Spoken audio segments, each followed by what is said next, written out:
మన next question Ashok garu అడుగుతున్నారు. Share your view on Cupid stock ప్రతిరోజు పెరుగుతూనే ఉన్నది. ఓకే. ఆ ప్రతిరోజు పెరుగుతూనే ఉన్నది ఈస్ ద ఓన్లీ థింగ్ చాలా మందిని అట్రాక్ట్ చేస్తుంది. ఎస్పెషల్లీ రీటైల్ ఇన్వెస్టర్స్‌ని అయితే. అలా ప్రతిరోజు పెరుగుతున్న స్టాక్ దాని తర్వాత పడడం స్టార్ట్ అయిన తర్వాత ప్రతిరోజు పడడం కూడా చూస్తారన్నమాట. సో, ప్రతిరోజు పడేటప్పుడు ఎలాగైతే ప్రతిరోజు పెరిగేటప్పుడు మీరు ఎంటర్ అవ్వడానికి ఛాన్స్ ఉండదో, ప్రతిరోజు పడేటప్పుడు మీకు ఎగ్జిట్ అవ్వడానికి కూడా ఛాన్స్ అలాగే ఉండదు.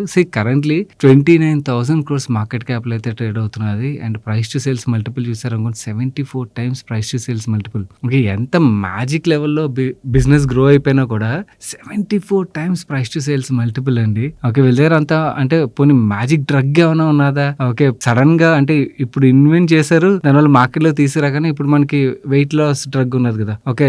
అదేంటి కొత్తగా ఇన్వెంట్ చేసిన డ్రగ్ అది ఆబ్వియస్లీ మార్కెట్ యాక్సెప్టెన్స్ పెరగడంతోని ర్యాపిడ్‌గా గ్రో అయింది. ఇప్పుడు దాని పేటెంట్ అయిపోవడంతో ఇంకా జనరిక్‌లో బాగా గ్రో అవుతుంది. సో, ఇవన్నీ ఫ్యాక్టర్స్ ఉన్నాయి అలాంటివి.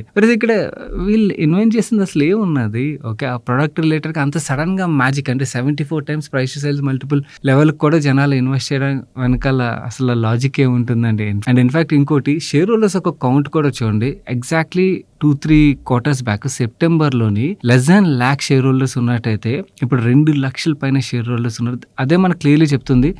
రీటైల్‌లో బాగా బజ్జింగ్ స్టాక్ ఇది. నెంబర్ ఆఫ్ షేర్ హోల్డర్స్ పెరుగుతున్నారు. సో, నార్మల్లీ అలార్మింగ్ సైన్ అన్నమాట. ఎనీ కంపెనీ రిలేటెడ్‌గా.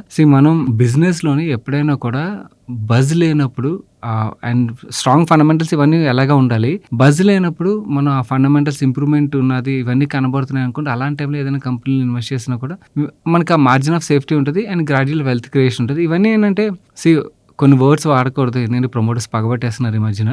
సో, అందుకని వాడట్లేదు. బట్ ఇవన్నీ ఎందుకులేండి. ఎంత దూరంగా ఉంటే అంత మంచిది ఇలాంటి కంపెనీస్‌కి.